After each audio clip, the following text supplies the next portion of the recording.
Bienvenue sur Café sans filtre avec ton RH, le podcast qui traite sans tabou du monde du travail d'aujourd'hui. Je suis Jennifer Montantin, RH spécialisée en conduite du changement et je suis aussi coach carrière. J'accompagne et conseille de façon opérationnelle ceux qui font le choix courageux d'agir pour transformer l'entreprise et d'agir pour s'épanouir dans sa vie professionnelle. L'épisode du jour est consacré à l'urgence de réinventer le recrutement et les différentes formes de travail.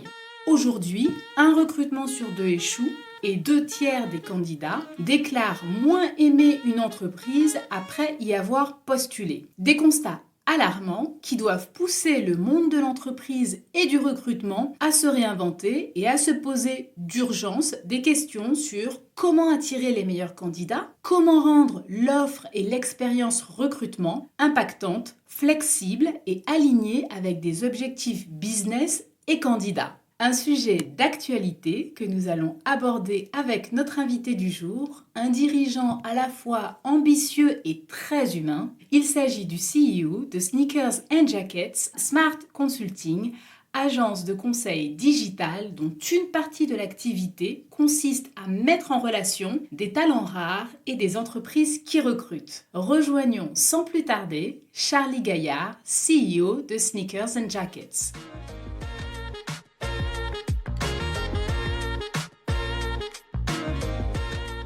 Bonjour Charlie. Bonjour. Comment vas-tu ? Ça va très bien. Et toi, Jennifer ? Écoute, super. Je suis ravie de pouvoir te voir en personne en cette période de crise sanitaire. Moi de même. Très content de te retrouver. Est-ce que tu peux te présenter pour nos auditeurs ? Alors oui, donc moi je suis Charlie, j'ai 33 ans. Alors j'ai débuté ma carrière assez tôt, à 17 ans. J'ai travaillé pendant 10 ans en tant que salarié dans différentes sociétés, en France et à l'étranger. Et puis en 2013, j'ai eu soif d'indépendance. Donc j'ai créé ma structure pour être consultant indépendant. Et en 2017, je me suis rendu compte en fait que je continuais différentes missions, mais que je faisais souvent la même chose chez différents clients.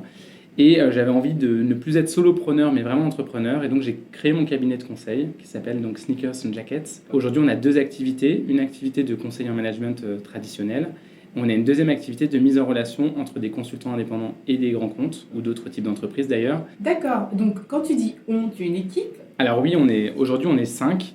On a pas mal de projets pour 2021. On est en train de restructurer justement ces activités-là. Donc, on va séparer l'activité de conseil de l'activité de mise en relation, parce que c'est des prestations qui sont très différentes et qui ne sont pas du tout gérées de la même façon, pilotées de la même façon, à la fois par nos équipes et chez nos clients. Donc ça, c'est ce qui va se passer en 2021. Donc il y aura pas mal d'annonces à venir dans les prochains mois. Affaire à suivre. Exactement. Moi, je suis très contente de te recevoir aujourd'hui parce que tu as un parcours à la fois dans le salariat et dans l'entrepreneuriat, et j'ai l'intuition que ça va devenir de plus en plus la norme avec le temps. Tout à fait, et c'est d'ailleurs des choses qu'on voit déjà, c'est-à-dire qu'on travaille nous aujourd'hui avec des consultants qui alternent des périodes de CDI, qui sont salariés de ces entreprises, ils y restent plus ou moins longtemps, et des périodes de freelancing, voire même des slashers comme on les appelle, et qui du coup, dans une même période de temps, peuvent travailler en CDI quelques jours par semaine pour une entreprise, et ont en parallèle donc des missions de conseil ou d'autres types de missions en freelancing. Alors c'est vrai que la notion de slasher va être très importante, on va y revenir tout à l'heure. Mais avant tout, avant de rentrer en poste, on passe par la case recrutement. Le recrutement, c'est quoi aujourd'hui ? Alors le recrutement, c'est presque une science, puisque pour moi, vraiment l'objectif du recrutement, c'est de pouvoir quelque part matcher un contexte, un besoin, une recherche d'une entreprise et un projet professionnel.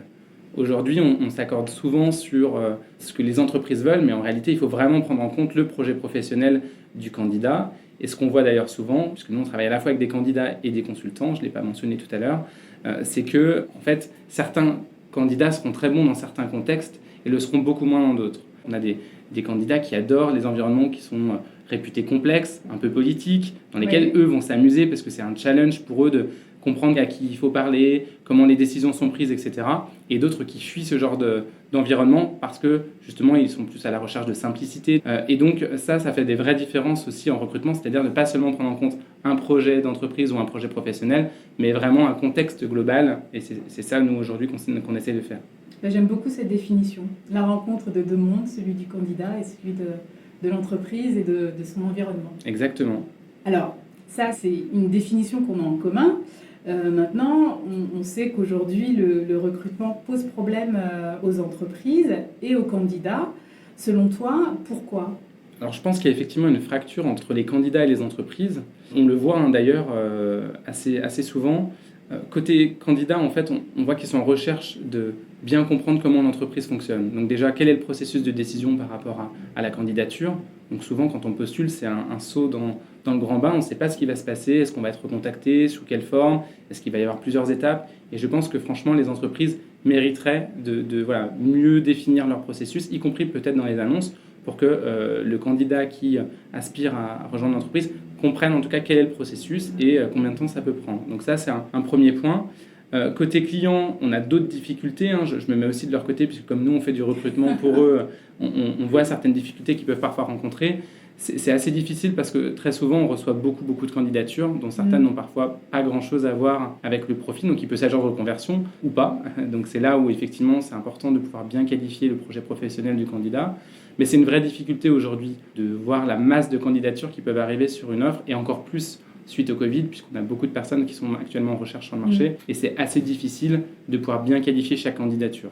Donc ça génère une frustration des deux côtés, parce que parfois le candidat n'a pas une réponse qualitative qui lui dit pourquoi il n'est pas retenu. Et ça, je pense que c'est vraiment un tort. Il faut vraiment réussir. C'est difficile, mais il faut vraiment réussir à faire des retours qualitatifs pour permettre à la personne de s'améliorer dans sa démarche de recherche en réalité. Mais c'est vrai que c'est pas simple non plus côté client de pouvoir gérer des volumes de parfois 200, 300 candidatures par jour sur certains postes. Pour un poste ? Ça arrive, ouais, D'accord. Ça arrive. Alors par curiosité, c'est sur quel type de poste en général où il y a une telle demande ? Alors aujourd'hui, nous on travaille beaucoup sur la transformation digitale, donc on a beaucoup de postes pour lesquels on recherche, de postes ou de missions pour lesquels on recherche ce type de rôle. On se rend compte que là encore, on a à la fois des personnes qualifiées et moins qualifiées qui postulent. Je pense qu'il y a beaucoup de personnes qui sont attirées par le digital et aussi qui se disent que c'est très porteur et donc il faut décrocher une première expérience. Néanmoins, si la personne n'est pas formée ou accompagnée ou dans le bon contexte, justement, c'est pas forcément aussi simple. Il faut pouvoir bénéficier d'un accompagnement de la part du client si on n'est pas suffisamment expérimenté. Et ça, aujourd'hui, c'est pas toujours le cas. C'est vrai.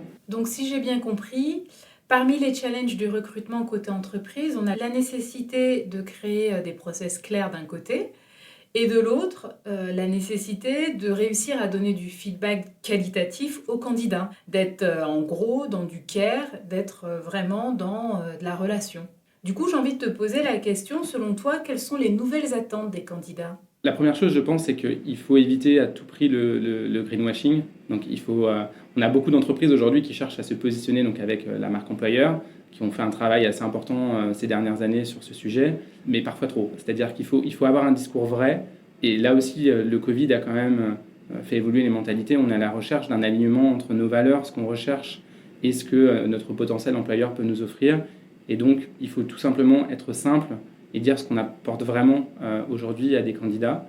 Donc ça, je pense que c'est assez important, effectivement, qu'il y ait un travail sur les valeurs, c'est vraiment bien, mais il faut qu'elles soient incarnées dans la suite et dans les faits. Donc ça, c'est le premier sujet. Le deuxième sujet, c'est que, effectivement, c'est super chouette et très cool d'avoir des baby-foot et peut-être une super cantine, mais aujourd'hui, ce que cherchent les gens, c'est avoir de la liberté, avoir une certaine forme d'autonomie, d'avoir de la flexibilité de la part de leur employeur. Donc ça, c'est vraiment primordial aujourd'hui, on s'en rend vraiment compte. Les candidats, c'est ce qu'ils cherchent, une certaine capacité à s'auto-organiser, et peut-être pas un périmètre aussi figé que ce qu'on avait auparavant en réalité. Ouais. C'est être capable de s'emparer de sujets dans l'entreprise qui les intéressent, sur lesquels ils ont une expertise ou quelque chose à apporter, ou quelque chose à apprendre d'ailleurs aussi. Et c'est vraiment ça, je pense, la clé de la réussite. Pour toi, en termes d'offres, à la fois au niveau d'expérience collaborateur et de recrutement, c'est de la flexibilité. Alors oui, beaucoup de flexibilité, ou en tout cas une capacité d'organisation, une capacité de proposition. D'être dans une relation finalement équilibrée entre l'entreprise et le candidat, où le candidat peut aussi faire valoir un certain nombre d'attentes qu'il peut avoir, comme le recours au télétravail, comme des horaires flexibles, et une certaine autonomie. Ça, c'est vraiment quelque chose qui est devenu indispensable en réalité. Tu fais, me semble-t-il, pas mal d'approches directes. Oui, tout à fait. Où trouves-tu les bons candidats ? Alors, il n'y a pas de recette miracle, sinon ce serait beaucoup plus simple. Alors en fait, ça dépend vraiment du type de profil qu'on souhaite recruter. Ça peut être effectivement des job boards, des connaissances, le réseau. Ça peut aussi être des communautés en ligne. En réalité, donc il y a vraiment différentes sources qui sont mobilisables, activables en fonction du type de profil qu'on cherche.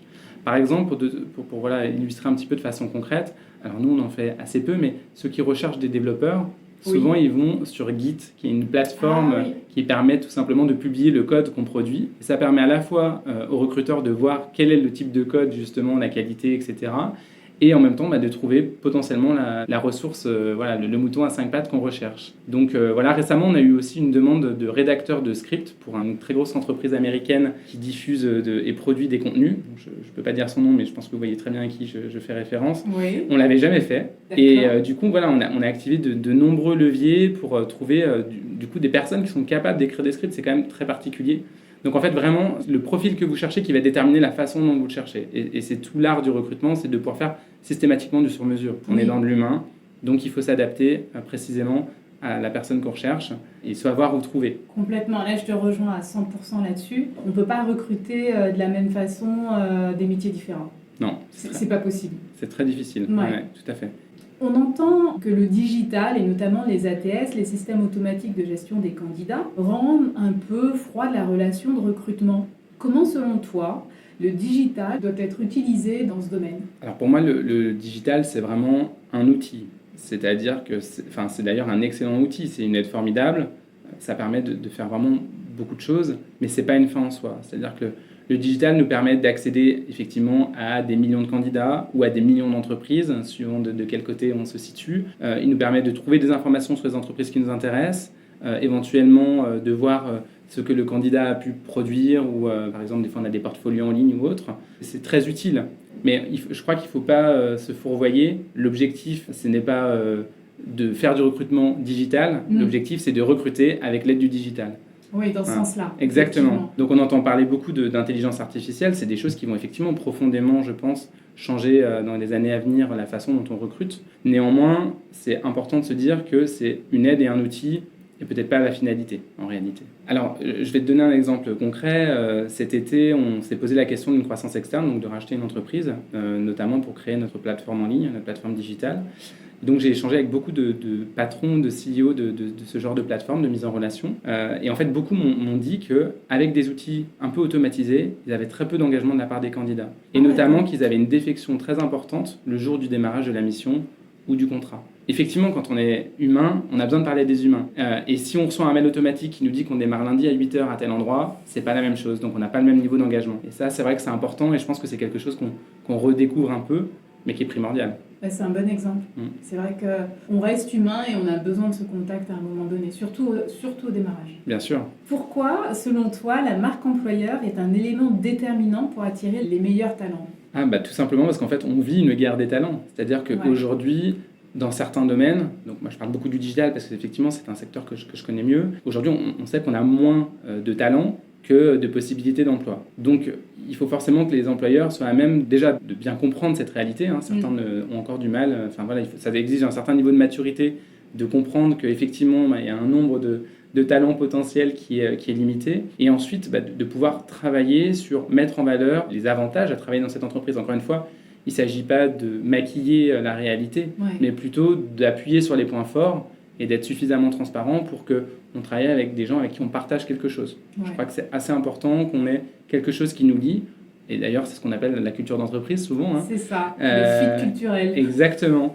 On n'a forcément pas les mêmes attentes et le même type de personnalité quand on travaille dans l'armement et quand on travaille dans une ONG, c'est clair. Donc il faut vraiment réussir à comprendre aussi qu'est-ce qui anime les personnes.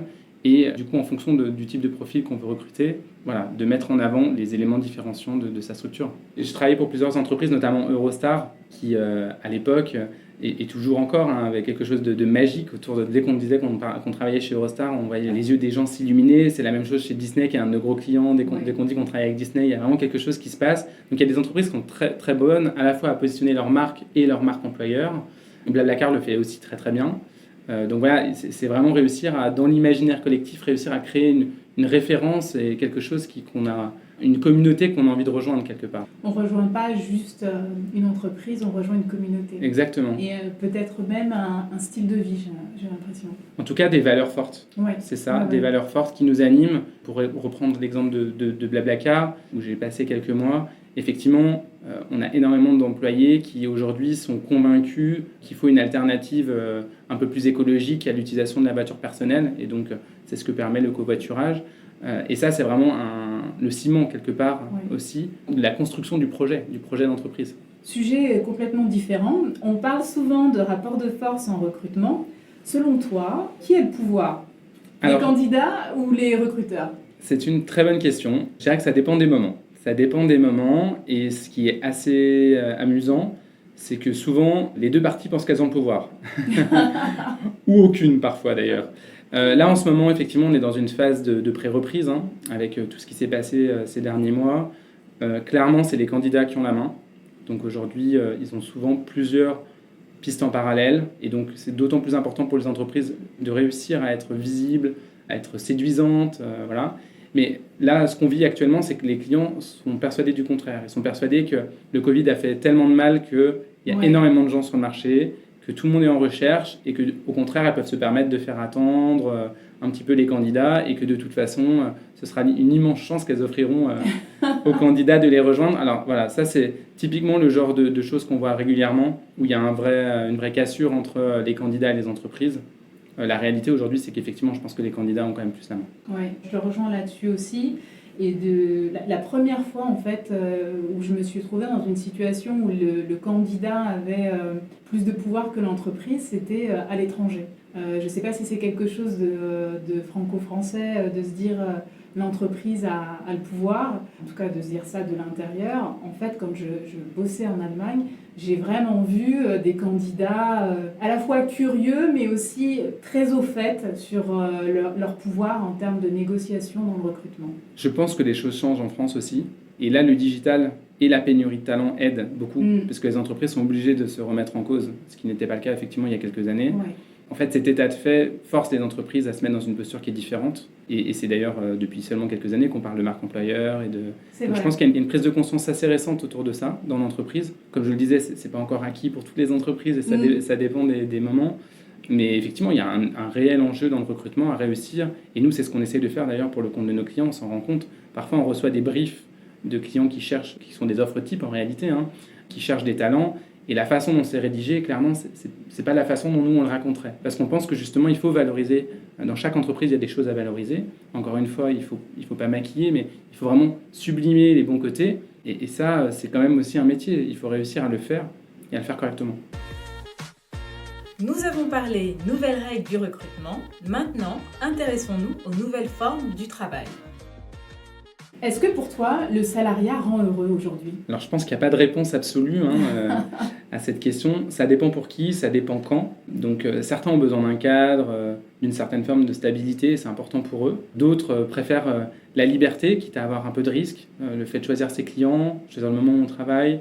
Donc, je ne pense pas qu'on puisse répondre à cette question de façon unique, mais effectivement, on peut avoir deux approches différentes. Et ceux qui, aujourd'hui, font le choix du freelancing, puisque c'est quand même aussi de ça dont on parle actuellement, le font soit pour travailler moins, et donc finalement dégager du temps pour faire d'autres choses, que ce soit des projets professionnels, donc des side projects, ou des projets plus personnels, ou pour gagner un peu plus d'argent. Donc ça, c'est vraiment des approches aussi assez différentes qu'on peut voir. Oui, il n'y a pas de position radicale sur ces sujets-là. J'aime bien ta réponse parce que souvent, on oppose salariat et freelancing. Je trouve ça un petit peu dommage. Effectivement, et c'est là où justement on vient à concilier parfois les deux. Là, récemment, il y a l'entreprise Shine qui a proposé à ses salariés en fait, de passer au moins un jour par mois à faire du freelancing. Donc ils ont enlevé la clause d'exclusivité et ils ont libéré du temps à leurs salariés pour leur permettre justement d'aller explorer d'autres réalités et donc de revenir dans l'entreprise finalement nourris de ce qu'ils auraient pu trouver ailleurs. Et je trouve que c'est plutôt futé, plutôt malin. Ouais. Et je pense que ça fonctionne très bien à la fois pour l'entreprise qui va bénéficier de tous ces apports, mais aussi pour le salarié à qui ça permet d'avoir aussi une certaine prise de recul. Oui, c'est une très belle initiative. Pourquoi, selon toi, les entreprises font appel à des freelances ? Qu'est-ce qu'un freelance peut apporter à une entreprise ? Alors déjà, une réelle expertise. Souvent, on parle de profils qui sont quand même assez pointus dans leur domaine. Donc ça, c'est un premier élément. Et surtout, un recul justement que l'entreprise n'a plus. C'est-à-dire que quand on rentre dans une entreprise, et c'était particulièrement vrai pour nos parents, et qu'on y reste pendant des années, voire des décennies, on apporte forcément moins, puisqu'on n'a plus de regard extérieur, on n'a plus qu'une réalité, celle de l'entreprise. Donc en fait, aujourd'hui, un consultant indépendant, un freelance, comme quelque part, il va passer d'une mission à une autre, d'un contexte à un autre, il va pouvoir apporter beaucoup plus sur une période de temps donc plus réduite, parce qu'il va avoir d'autres points de référence et une expérience peut-être plus riche, ou en tout cas plus diversifiée, qu'il va pouvoir mettre au profit de l'entreprise. Donc je pense que c'est vraiment ça l'intérêt et l'apport, et pas seulement de renforcer la workforce entre guillemets du client, mais c'est vraiment surtout de pouvoir apporter un recul que l'entreprise parfois peut perdre un petit peu. Donc pour moi, c'est une source d'innovation en réalité. Complètement. Innover et puis peut-être voir les choses de façon apolitique. Tout à fait. Effectivement, on n'a pas la même posture quand on est salarié que quand on est consultant.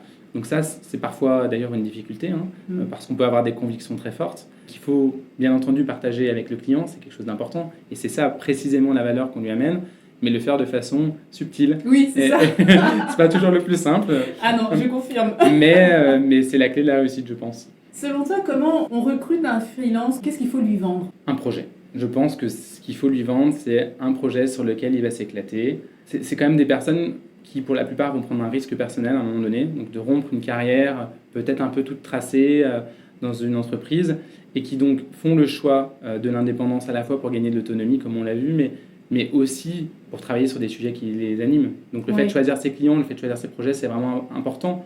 Donc pour moi, il faut vendre un contexte, vendre un avant et un après, donc vraiment une rupture dans quelque part dans le périmètre qui est proposé.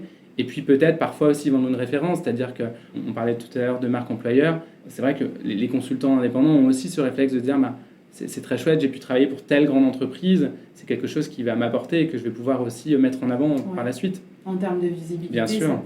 Ça peut être vraiment top. Moi, je pense aussi à un élément, alors je ne sais pas ce que tu en penses toi, c'est souvent quand on est freelance, on est souvent vu comme celui qui a l'expertise. Et du coup, en termes d'onboarding, on est un petit peu lâché dans le grand. Exactement. On est d'accord. Est-ce que c'est pas s'assurer auprès du client que l'onboarding fera partie de son accompagnement en fait c'est quelque chose qu'il faut aussi vendre aux côtés du candidat. Alors nous, typiquement, c'est le genre de sujet sur lesquels on s'implique beaucoup. Parce que justement, on se rend compte que les entreprises gèrent les freelances comme des salariés. En fait, elles ne savent pas onboarder correctement des freelances, et donc elles ne prennent pas en compte leurs spécificités, et parfois elles les onboardent même pas parce qu'elles se disent que justement ils ont une capacité d'adaptation incroyable, ce qui est souvent vrai, mais quand même. Donc voilà, donc ça c'est un vrai sujet. Il y a beaucoup de mauvaises pratiques aujourd'hui dans les entreprises, et d'ailleurs certaines sont même juridiquement un peu répréhensibles, comme le fait de valider des congés, de donner des instructions. Normalement, un consultant indépendant, il doit être autonome, il doit fixer son prix, il doit fixer son temps de travail, il doit avoir son propre matériel, donc rien que là-dessus, il y a un boulevard. Et puis un freelance, il doit avoir des objectifs en fait et des livrables. Donc c'est de cette façon-là qu'on devrait travailler et que les entreprises devraient leur permettre de s'organiser. Donc pour les accompagner à arriver, je pense que le plus important, c'est de les aider à se construire une légitimité en interne, donc de leur donner de la visibilité, ne serait-ce qu'un mail de bienvenue pour présenter la personne qui arrive, des choses qu'on ne voit pas si souvent que ça. Voilà, de bien préciser les conditions logistiques parce que c'est important, et puis de faire un point régulier d'avancement, tout simplement. C'est vrai, le freelance, moi j'aime bien les appeler des partenaires de l'entreprise qui doivent malgré tout être considérés comme des membres de l'équipe. Exactement, c'est très important. Aujourd'hui, on voit que les ressources humaines, les directions des ressources humaines sont assez peu présentes dans le choix des talents. Et je trouve que c'est dommage parce qu'effectivement, c'est de la prestation intellectuelle. Donc, on a des directions achats qui gèrent des contrats, etc. Mais c'est quand même surtout travailler avec des personnes dont on doit justement valider le fit entre l'entreprise, les valeurs, etc., le projet professionnel. Et aujourd'hui, de ne pas avoir les RH dans ces processus, c'est quelque chose d'assez marquant. Et ça, c'est aussi assez français. C'est-à-dire que dans d'autres pays où on collabore, notamment en Belgique par exemple, on voit régulièrement que les ressources humaines sont impliquées dans ces processus-là. Donc je pense qu'on y arrivera. Oui, on va y arriver. Mais pour l'instant, c'est assez marquant pour la France. Oui, c'est vrai. On a parfois le sentiment que recruter un freelance, c'est jeter de l'argent par les fenêtres. En fait, pour rebondir sur ce que tu venais de dire, je pense que si on ne se met pas dans les conditions pour que la mission de freelance se passe bien, on arrive à ces résultats-là. Parce que, en fait, comme tu le disais un petit peu plus tôt, un freelance, c'est quelqu'un qui va avoir une vision périphérique de tout ce qui se fait sur le marché et de se faire apporter davantage à l'entreprise. Donc ça, c'est sûr. Et puis surtout, le travers qu'on voit souvent, c'est qu'on a tendance à comparer des salaires et des tarifs journaliers. Oui. Et ça, c'est un tort parce que déjà, quand on parle d'un salaire brut, il ne faut pas oublier qu'il y a aussi des cotisations patronales qui ne sont pas incluses dans le salaire brut et puis qui sont quand même non négligeables puisqu'en fait, c'est en gros 40% du salaire brut. Donc ça, c'est un premier tort. Et d'ailleurs, souvent, même les RH ne le voient pas vraiment, parce que c'est des charges qui sont imputables à l'entreprise, mais qui sont effectivement pas si visibles que ça, sauf au moment où elles sont prélevées. Mais effectivement, donc il y a ce sujet-là, et surtout, ce qu'il ne faut pas oublier, c'est qu'on paye aussi la flexibilité. Quand on peut mettre un terme à un contrat de façon unilatérale pour convenance sous un mois, c'est aussi normal qu'on ait un tarif qui soit un petit peu adapté par rapport à cette flexibilité-là. Donc aujourd'hui, c'est vrai que c'est difficile de comparer les deux. Mais en tout cas, là où tu as raison, et je te rejoins complètement, c'est qu'une entreprise qui fait cet effort-là et cet investissement-là doit accompagner ses talents externes pour pouvoir en tirer le meilleur, entre guillemets, et réussir à ce que la collaboration soit la plus fructueuse pour les deux parties. Et ça, c'est pas toujours le cas. Effectivement, c'est pas toujours le cas. On a vu du côté de l'entreprise, maintenant, je me place du côté du candidat. Quand on est candidat, j'imagine qu'il y a des choses, des pratiques que l'on fait et qui ont tendance à nous desservir. Tu penses à quoi ? Oui, j'en ai plein. Alors nous, ce qu'on constate assez régulièrement, c'est qu'on reçoit parfois pour X mission ou X poste le même profil. Donc on a un candidat qui va postuler absolument tout ce qu'on propose. Ça, c'est des choses qu'on voit extrêmement régulièrement et qui vont plutôt nous desservir parce qu'on a l'impression qu'effectivement, la personne cherche à tout prix à travailler et on le comprend, je veux dire. Il y a des moments où c'est difficile, on sait combien une recherche d'emploi peut prendre du temps, être énergivore et qu'il y a des réalités différentes avec parfois des réalités économiques qui sont très difficiles. Mais c'est vraiment, je pense, quelque chose à absolument éviter parce que ça donne cette impression que la personne est prête à tout faire en réalité. Ouais. Et ça, on sait que ça n'existe pas dans la vraie vie. Ça, c'est un premier point. On peut aussi mentionner le fait de ne pas adapter le CV ou les éléments pour la candidature, donc de voir qu'en fait, on reçoit un mail parmi X, et donc c'est vrai que c'est pas très engageant, là aussi on le comprend. Et puis relancer trop souvent ou harceler les recruteurs, ça arrive. On a certains candidats qui nous appellent tous les jours, pendant des mois et des mois et des mois. Donc ça, c'est effectivement relancer, oui, mais à bon escient, quoi. Bien sûr, il faut que ça soit fait de façon, je pense, intelligente. C'est ça, subtil au bon moment. Oui, exactement. Passons à un autre sujet.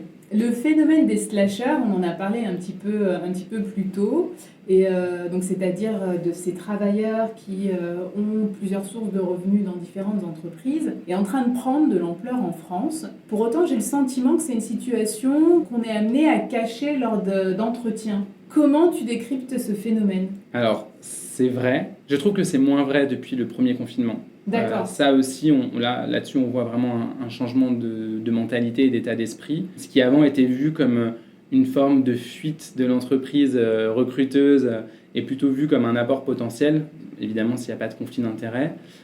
Donc ça, je trouve que ça évolue plutôt bien.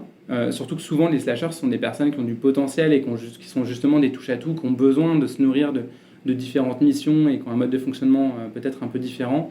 Donc là, les entreprises ont plutôt tendance à le valoriser. On a pris l'exemple de Shine, qui permet du coup de travailler un jour par mois en freelance en dehors de l'entreprise. Je trouve que c'est très bien de favoriser ce genre de mécanisme, et c'est très sain en réalité. Je pense effectivement que c'est quelque chose de plutôt sain, c'est le bon mot. De toute façon, on va vers un fonctionnement en mode projet. C'est ce que le freelancing permet déjà. Oui. Mais en réalité, je pense que tous à notre niveau, à terme, on le voit aussi avec les producteurs de contenu, dont certains sont rémunérés pour des newsletters, etc.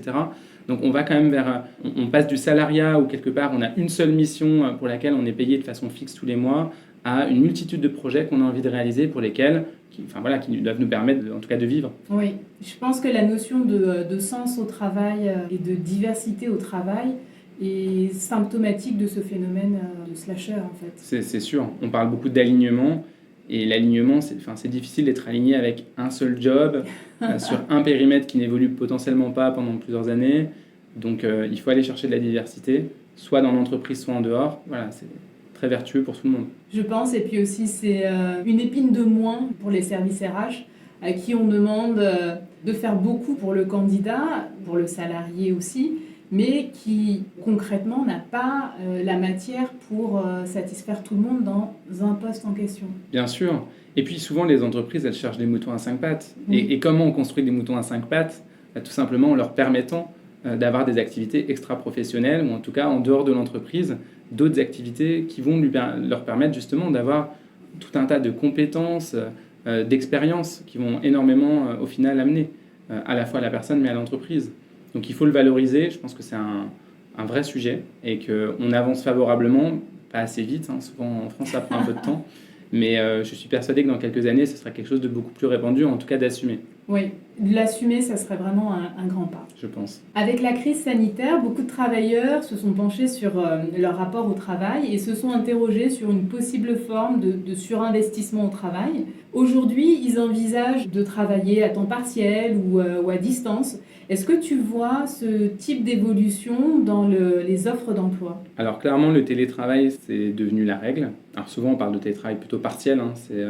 Voilà, clairement, on a du télétravail maintenant à la fois dans les missions, ce qui était inenvisageable il y a encore quelques mois, mais aussi dans les postes. Et c'est quelque chose qui est mis en avant dans les offres d'emploi, ce qui n'était pas le cas. Pour prendre l'exemple de Blablacar, ils ont ouvert leur politique de recrutement à l'échelle de la France. C'est-à-dire que quelqu'un qui habite Marseille peut travailler pour le siège à Paris.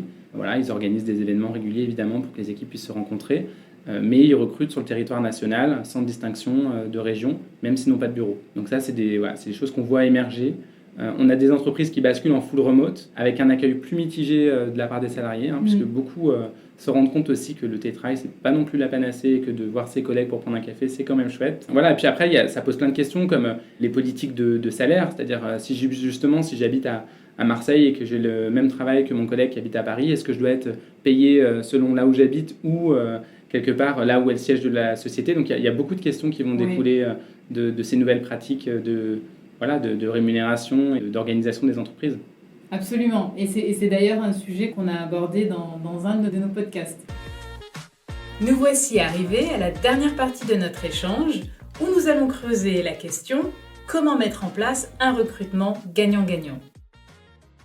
Quels conseils donnes-tu régulièrement à tes clients qui sont en recherche de candidats?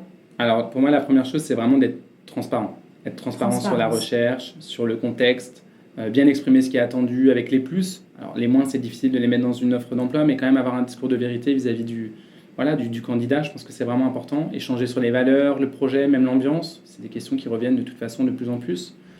Et je pense qu'une bonne pratique, c'est d'organiser en bout de processus des entretiens un peu informels avec des collègues, plus en mode échange autour du café, justement pour voir si naturellement il y a quand même des accointances dans l'équipe, et puis avoir un retour de l'équipe, ça favorisera forcément. Et si l'équipe est partie prenante du recrutement, elle ne pourra pas non plus ensuite se dédouaner sur le département RH, donc tout le monde a y gagné finalement. C'est gagnant-gagnant, effectivement, mettre un petit peu plus d'humain dans le recrutement. Exactement. Moi, ça fait à peu près 20 ans que je travaille et que aussi, par la force des choses, je passe des entretiens. Oui. Et je constate que c'est toujours les mêmes questions qui reviennent. Est-ce que toi, tu as une ou deux questions qui, selon toi, manquent cruellement aux entretiens? Alors j'ai quelques questions que j'aime bien, que j'ai entendues, que je pose aussi souvent. La première, c'est si demain on déjeunait ensemble, de quoi on pourrait parler? C'est une façon de parler des hobbies, mais quand même d'une autre façon, c'est-à-dire c'est beaucoup plus... C'est précis, mais en même temps c'est décontracté. On sent que c'est vraiment s'intéresser à la personne. Qu'est-ce que la personne, au-delà de ses hobbies, de quoi elle aime parler, qu'est-ce qui l'anime? Donc ça, je trouve que c'est une question intéressante. Ensuite, il y a évidemment, qu'est-ce que tu attends de l'entreprise et de ton futur poste, qui est une question qui devrait être posée tout le temps, mais qui ne l'est pas, qui est pour moi un basique. Et puis, surtout, ce qui je trouve aussi intéressant comme question, c'est si tu pouvais changer quelque chose dans la mission ou dans le poste qu'on te propose, qu'est-ce que ce serait? Parce que ça ouvre justement des perspectives aux deux parties sur peut-être quelque chose qui freinerait le candidat, alors qu'en réalité, ça peut être traité différemment dans l'entreprise et qui peut être remplacé par autre chose qui serait, pour le coup, peut-être plus intéressant pour l'entreprise. Donc de pouvoir moduler un tout petit peu le périmètre qui est confié, ça c'est aussi le démarrage finalement d'une collaboration quelque part. Complètement. Et déjà être dans l'après. Exactement. Ouais. C'est vrai que ce qui est difficile quand on passe des entretiens, c'est qu'on a parfois, quand on est du côté du candidat, on a du mal à se projeter parce que soit on n'est pas allé chercher tout simplement ces questions, c'est peut-être un peu dommage, mais on n'a pas l'habitude, on revient encore à cette notion de qui a le pouvoir, alors que ça devrait être quelque chose de totalement équilibré. Exactement, et là ça montre un vrai intérêt pour le candidat. Une autre question qui est intéressante, je pense, c'est qu'est-ce qui te freine si demain tu devais nous rejoindre, est-ce qu'il y a une chose qui te freine? Et ça c'est vraiment important parce que ça permet de lever des doutes. Excellente et la question, levée de doute, elle est primordiale. Parce que parfois, on va avoir des candidats justement qui sont courtisés et qui vont faire un choix, peut-être même par défaut, parce qu'ils n'ont pas compris une partie du poste ou que l'entreprise n'a pas été claire. Et donc, cette levée de doute, pour moi, elle est essentielle. Et j'aime bien comment tu poses la question parce que généralement, en entretien, l'entreprise pose la question suivante. qu'est-ce que vous retenez de notre échange ? Oui, ou qu'est-ce qui te motive ? Et donc ça, je trouve ça hyper dommage. On n'est pas dans un niveau de relation professionnelle. Et puis, c'est une forme de test, donc qui crée de la défiance. Exactement. Au lieu de créer de la confiance. Donc, clairement, il y a d'autres façons, je pense, d'obtenir des réponses et de s'assurer de son recrutement, sans être dans cette relation un petit peu, pas conflictuelle, mais en tout cas de test qu'il peut y avoir, et qui instaure un rapport de force qui est, au final, défavorable. Oui, c'est un peu passif-agressif, quoi. Exactement. Bon, alors merci. Alors, je demandais une ou deux questions. Là, on a pas mal de choix pour les prochains recrutements. On arrive à la fin de cet échange. En conclusion, pour toi, c'est quoi un recrutement, un bon recrutement ? Alors, un bon recrutement, déjà, c'est la satisfaction de la société comme du candidat qui est devenu salarié ou qui est consultant, qui intervient pour cette société. Je pense qu'on peut mesurer en tout cas le succès d'une société dans ses recrutements à sa capacité, évidemment, peut-être à fidéliser, mais surtout à grandir de par les recrutements, et donc de réussir à peut-être justement faire évoluer la culture d'entreprise, à hybrider des talents qui ont peut-être des compétences ou des parcours différents. Ça, je pense que c'est vraiment primordial. Et puis, pour les candidats, c'est d'apprendre, d'apprendre, d'apporter à la société, d'être impliqué, d'avoir envie. L'envie, on n'en parle pas assez. Ça devrait être le moteur du travail. C'est quand même... On passe 7 heures par jour au minimum au bureau. C'est primordial d'avoir envie. C'est juste essentiel, en fait. Complètement. Avoir envie, se projeter et construire. Voilà, ensemble. Ouais. Très belle conclusion. Merci, Charlie. Merci, Jennifer. Aussi loin que je me souvienne, j'ai toujours eu le sentiment que le monde du recrutement en France est en guerre des talents. À la lumière de mon expérience et du témoignage de notre invité Charlie Gaillard, je m'interroge sur l'origine de la source de cette frustration en matière de recrutement qui touche l'entreprise et qui touche le candidat. Côté entreprise, avons-nous du mal à assimiler que le cycle de vie des candidats sur un poste se raccourcit et donc que l'investissement que représente le recrutement doit être en fonction de ce facteur ? Avons-nous aussi du mal à comprendre que le rapport dominant-dominé dans la relation de travail n'a plus sa place et qu'à trop vouloir être dans le rapport de force, on perd tout l'intérêt de la relation ? Sommes-nous aussi suffisamment réalistes et ouverts pour imaginer l'avatar du profil idéal qui serait simplement un mouton à 4 pattes ? Maintenant, côté candidat, fait-on suffisamment l'effort de comprendre que la difficulté du recrutement, c'est aussi d'évaluer le fit entre un individu pour un collectif et une histoire d'entreprise ? Bref, des réflexions qui, si nous prenons réellement le temps d'y apporter des réponses concrètes et radicales, auront un impact sur l'expérience recrutement, l'expérience collaborateur et la marque employeur de l'entreprise. Si vous avez aimé cet épisode, je vous invite à le partager, à lui mettre 5 étoiles et à vous abonner au podcast. Je vous dis à très vite pour le prochain épisode du Café sans filtre avec ton RH. À bientôt.